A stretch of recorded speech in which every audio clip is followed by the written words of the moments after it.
So a few months back, we did an episode of Things You Didn't Know About the Terminator. And at the end of that episode, this happened. So hit the thumbs up if you want us to do a part 2. And after that, this happened. And then this happened. Jeez, I guess we should probably make good on our promise then. Here are 7 more things you didn't know about the Terminator. Probably.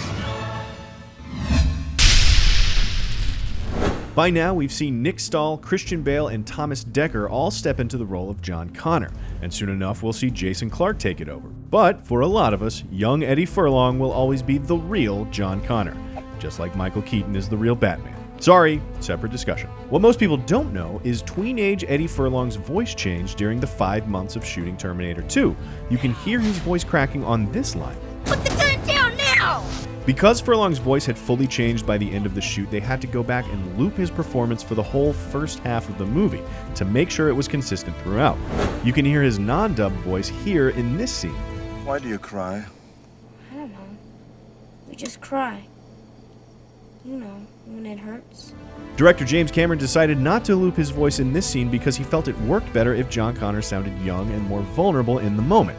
You know, just a sweet young boy hanging out with his killing machine that time traveled from the future to thwart the apocalypse. Oh, shit.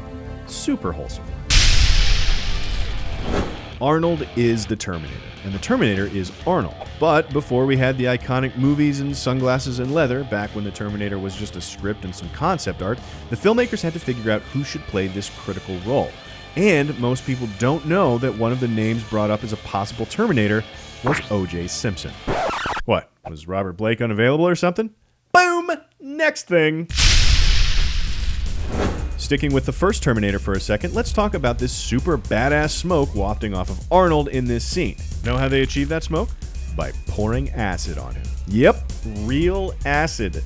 According to the filmmakers, it was a, quote, mild acid that they used to get the T-800 to smoke. But Arnold still wondered if there was some other way that they could have achieved this effect, and honestly, I don't blame him. Here's another badass thing that Arnold did for the sake of the film, this time in Terminator 2. That stunt is 100% real. No safety wires, no nothing. In retrospect, James Cameron confesses that he would never do this stunt that way today because it's so freaking dangerous. Besides, Arnold might break a hip or something if they do that now. As long as we're talking about how the actors put their balls on the line to make these movies, let's talk about Linda Hamilton putting her lady balls on the line. In this elevator scene from Terminator 2, she suffered permanent hearing loss in one of her ears. While they were filming, she went to the bathroom between takes and removed her earplugs. Then she forgot to put them back in and went back to finish the scene. Problem was, Arnold was firing a 10-gauge shotgun in a freaking elevator, which is too loud for any mere mortal's ears, and unfortunately, too loud for Linda Hamilton's too. Arnold Schwarzenegger's stilted delivery works perfectly for the Terminator, since he's a robot after all. Or a cybernetic organism, I guess I should say, so the nerds don't flip their shit in the comment section. Anyway, in this scene, Arnold's delivery might seem a touch more robotic. All stealth bombers are upgraded with Cyberdyne computers, becoming fully unmanned. That's because he's reading his dialogue. It's taped to the windshield of the car. James Cameron was cool with Arnold reading his lines because he felt like the delivery still worked. But let's give Arnold the benefit of the doubt and assume he didn't also need cue cards just to remember "I'll be back." I'll be back. He did manage to get elected governor after all. Let's wrap this up with a thing about a chase scene, huh?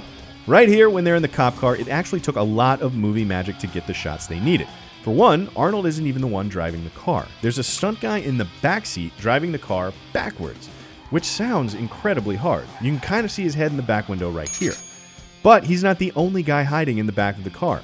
James Cameron is also in the back doing some handheld camera operating for these shots of the characters inside of the car. Sounds super uncomfortable, but you know, they don't pay old Jimmy Cams the big bucks for nothing. Am I right? If you like this video, then like this video and share it with all your friends. And enemies too. We don't care. A view is a view. And you never know, maybe I'll be back with more Terminator things you didn't know. That was awful. I'm sorry. You know what? I'm going to wrap this thing up and get out of here.